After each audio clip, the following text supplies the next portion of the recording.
kita kilo sabdanipun Gusti kita sowan marek wonten ngarsanipun Gusti kanthi pandonga sumangga kita Rama kasuwargan ing titi wanci enjang menika kawula badhe kekilo sabda paduka. Mugi paduka nuntun kawula kanthi roh paduka ingkang suci tumedhak rawuh wonten ing manah kawula setunggal-setunggalipun. Paduka ngayomi kawula sami kanthi roh kanthi rah paduka ingkang suci satemah kawula tansah minengku wonten ing pangreh pangwaos paduka. Tinebihna saking dayaning rahawon bilai pacoben pangawat tursila dalah sambikala paduka tansah nuntun lan ngayomi kawula. Paduka berkahi kawula satemah kawula tampeni sabda paduka kanthi bingah sukarna. Wonten ngasmanipun Gusti kawula Yesus Kristus juru wilujeng kawula ndedonga. Amin. Amin. Bapak dan Saudara, pagi hari ini kita bersama-sama merenungkan sabda Tuhan dari Galatia pasal yang kedua ayat 1 sampai yang ke-10. Monggo yang badhe membuka kitab suci dari Galatia 2 ayat 1 sampai 10. Saged ugi saking HP suci sami pasalnya Galatia 2 ayat 1 sampai yang ke-10. Galatia pasal 2 ayat 1 sampai 10 saya bacakan bagi panjenengan sami, demikian sabda Tuhan bagi kita. Kemudian setelah lewat 14 tahun aku pergi pula ke Yerusalem dengan Barnabas dan Titus pun kubawa juga. Aku pergi berdasarkan suatu pernyataan dan kepada mereka kubentangkan Injil yang kuberitakan di antara bangsa-bangsa bukan Yahudi dalam percakapan tersendiri kepada mereka yang terpandang, supaya jangan dengan percuma aku berusaha atau telah berusaha. Tetapi kendatipun Titus yang bersama-sama dengan aku adalah seorang Yunani, namun ia tidak dipaksa untuk menyunatkan dirinya. Memang ada desakan dari saudara-saudara palsu yang menyusup masuk, yaitu mereka yang menyelundup ke dalam untuk menghadang kebebasan kita yang kita miliki di dalam Kristus Yesus, supaya dengan jalan itu mereka dapat memperhambakan kita. Tetapi saat pun kami tidak mau mundur dan tunduk kepada mereka, agar kebenaran Injil dapat tinggal tetap pada kami. Dan mengenai mereka yang dianggap terpandang itu, bagaimana kedudukan mereka dahulu itu tidak penting bagiku, sebab Allah tidak memandang muka. Bagaimanapun juga mereka yang terpandang itu tidak memaksakan sesuatu yang lain kepadaku.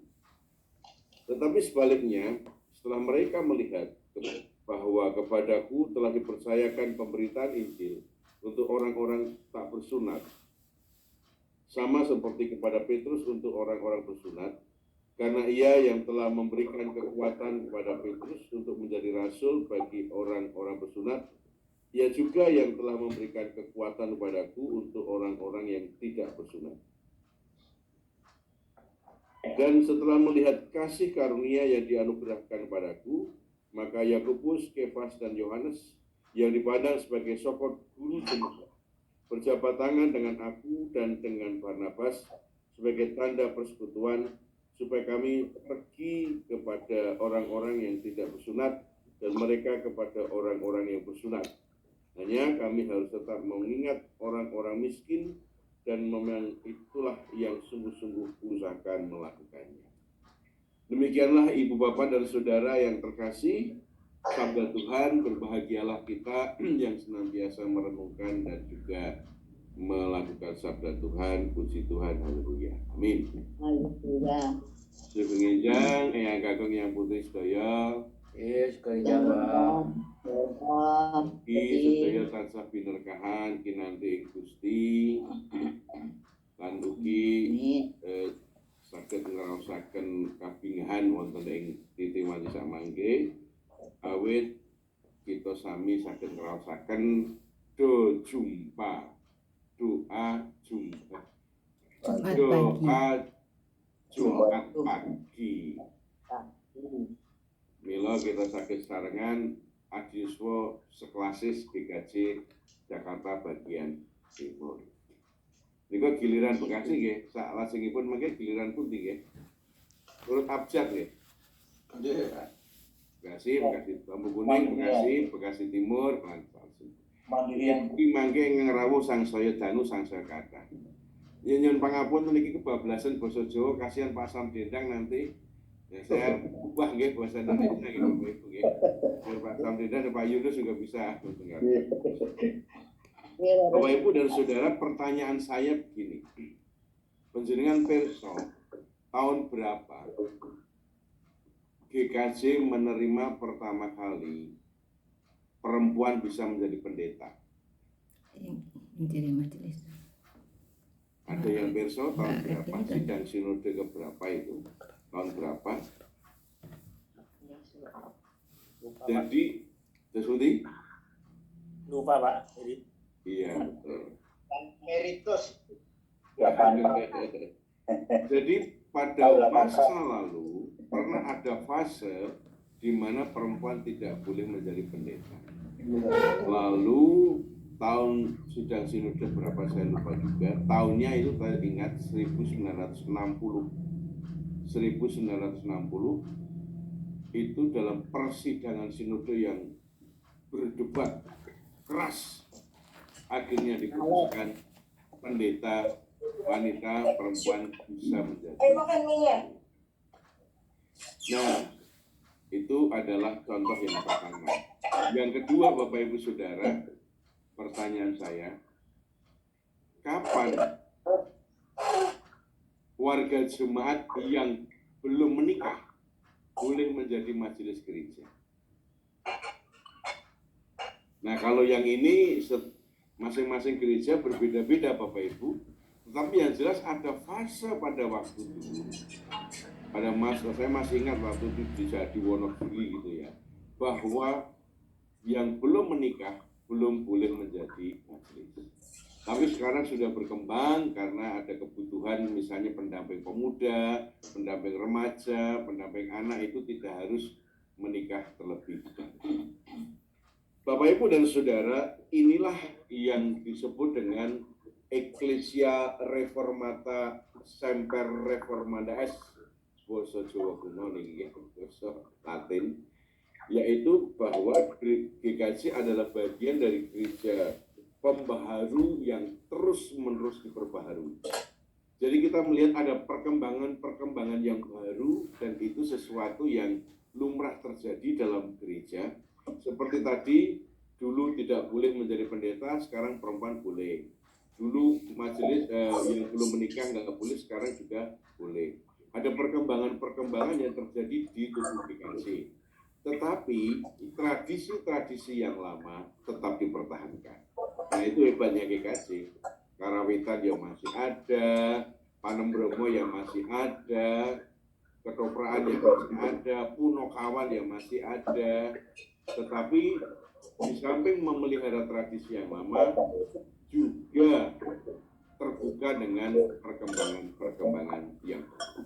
Ini dalam waktu dekat sebentar lagi adalah perjamuan kudus untuk sinten Bapak Ibu yang melibatkan anak-anak ini sedang digodok oleh gereja-gereja.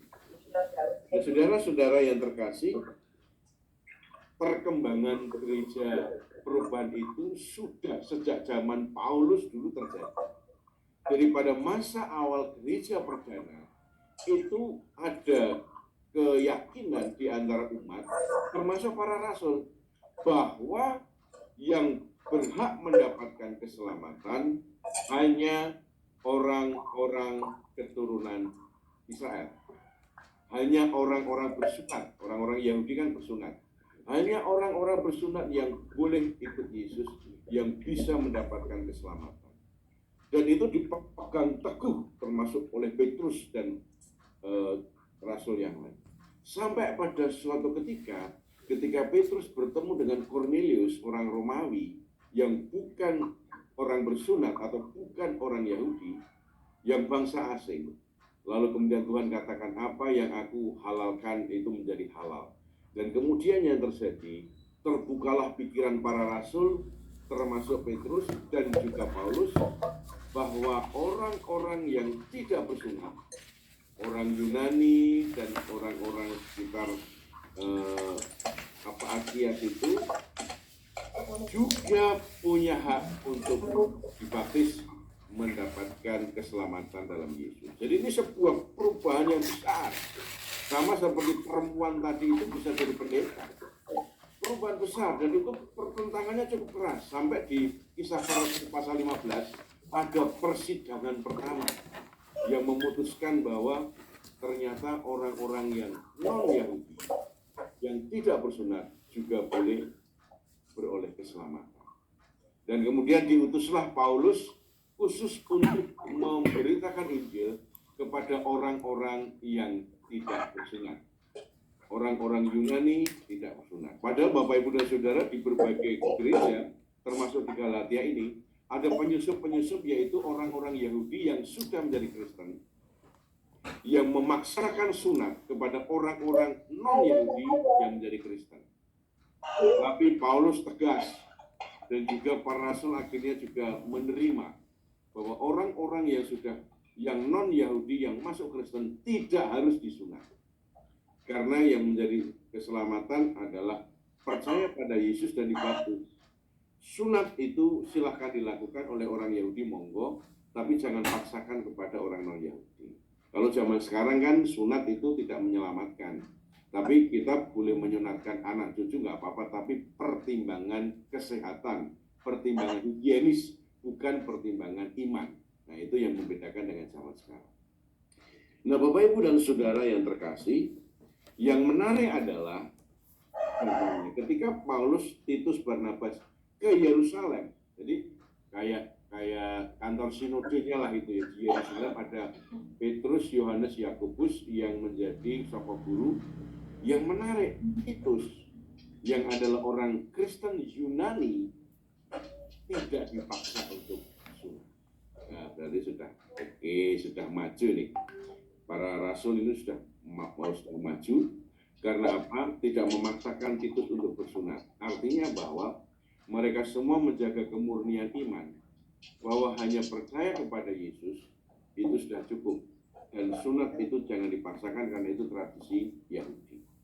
Dan yang menarik Bapak Ibu, para rasul Kefas atau Petrus, Yohanes, Yakobus, mereka mendengar dengan antusias bagaimana penginjilan Paulus di antara orang-orang tidak bersunat, lalu mereka bersalaman. Nah, ini kayak kalau di partai politik itu nih, kalau mau koalisi kan salaman, nah seperti itu.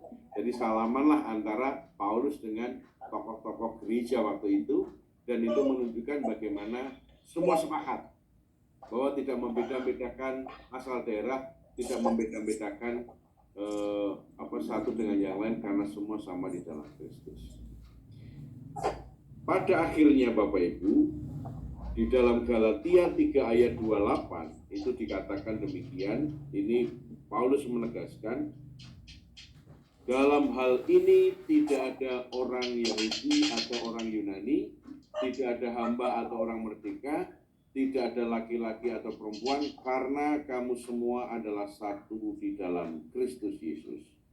Jadi sesuai tema pada saat ini, yaitu menghargai perbedaan sebagai karunia Tuhan. Dan kita bersyukur bahwa gereja kita GKJ termasuk gereja yang sangat toleran dan menghargai perbedaan yang ada. Sekarang saya ingin bertanya Bapak Ibu, kalau di GKJ orang yang bukan orang Jawa boleh nggak jadi majelis Bapak Ibu?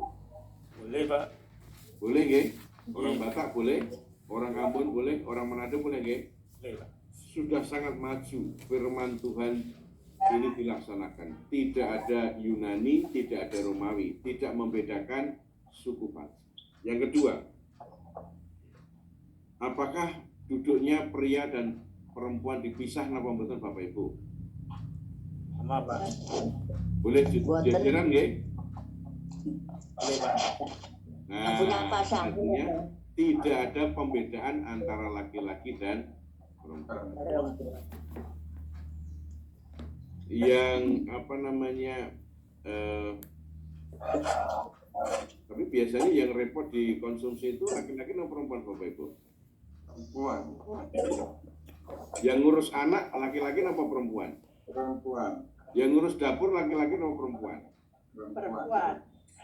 Yang apa nyuci ngepel laki-laki atau perempuan? Laki perempuan bisa Pak. Nah harusnya begitu. Laki perempuan. Nah malah bapaknya nonton OVJ, Kerja sama ibunya itu ngurusi cucu, ngurusi anak. Jadi kita sebagai para laki-laki, monggo kita rada pekaan tangannya. Oh yang ibu atau anak wedok iki jan rekoso ngurusi tak ewangi. Bu, tak ewangi apa Bu? Nah itu kita menghargai perbedaan tidak hanya diwujudkan boleh duduk bareng di gereja, tapi di rumah mbok ya diewangi ibu-ibu, anak-anak perempuan sing mesake, sing ngurusi dari A sampai Z di rumah. Setuju nggih ibu-ibu nggih? Nggih. Setuju nggih bapak-bapak nggih?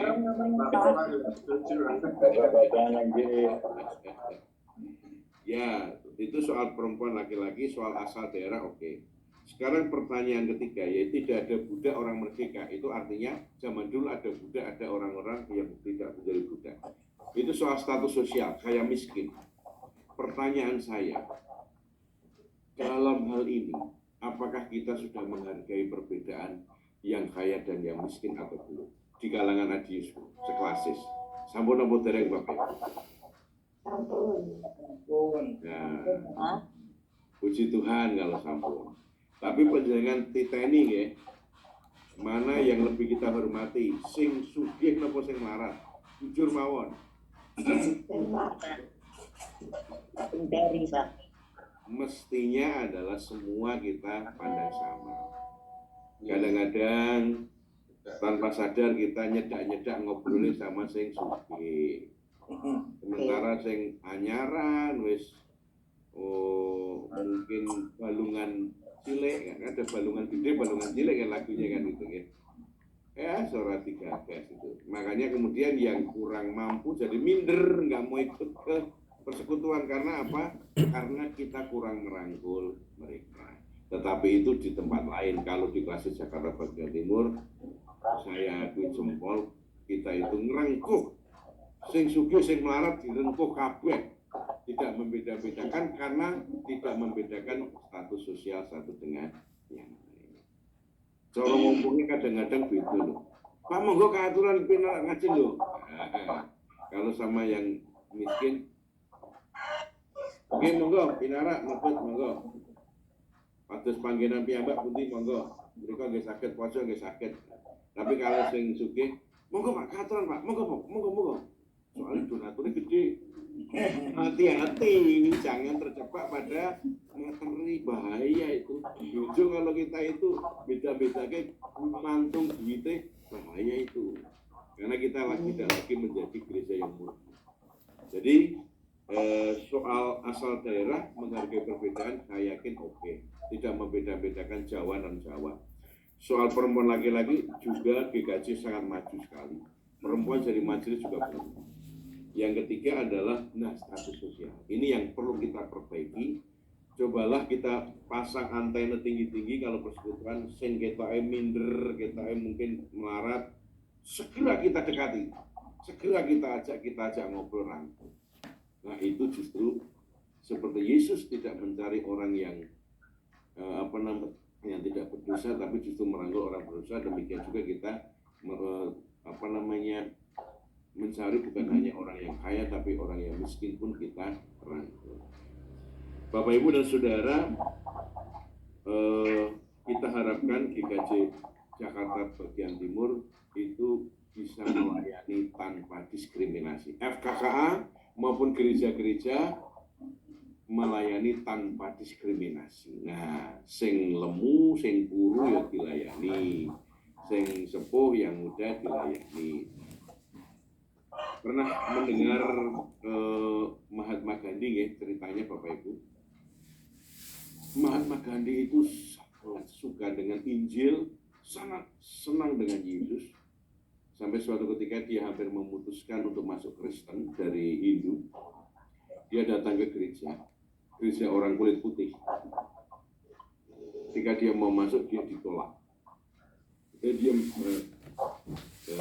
petugasnya itu mengatakan, maaf, ini gereja untuk orang Eropa. Anda silakan cari gereja yang untuk orang Asia, yang berkulit gelap, bukan kulit putih.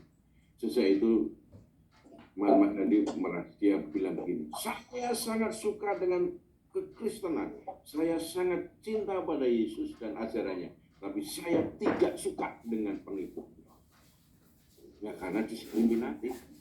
Nah, oleh karena itu kita sebagai gereja, Poros Wadiswo, mari kita memberikan teladan kepada anak cucu kita bahwa kami Adiuswo melayani tanpa diskriminasi. Itu yang kita tekankan di gereja kita masing-masing.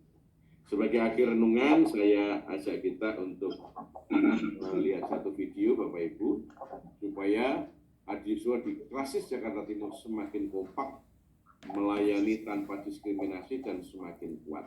Mari kita saksikan bersama. Ya.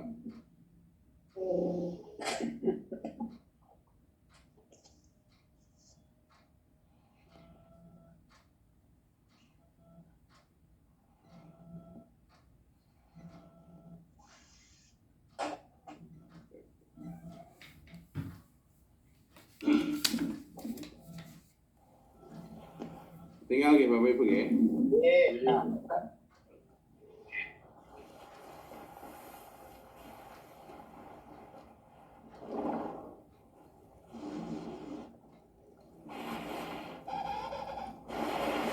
Sering Pak ditembak terpuntet.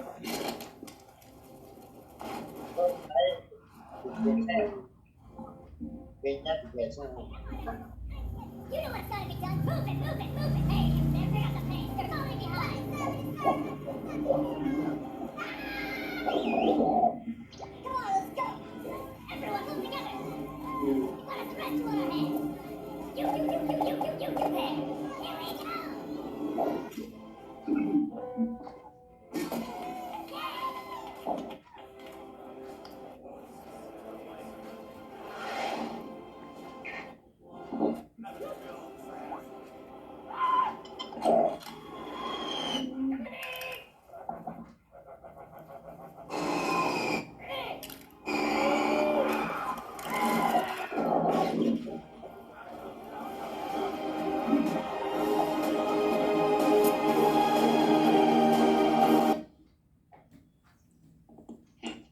Ya, oke Bapak Ibu. Semoga Adiuswo LGBT semakin solid, semakin kompak, melayani tanpa diskriminasi. Yesus memberkati. Amin. Amin. Haleluya. Amin.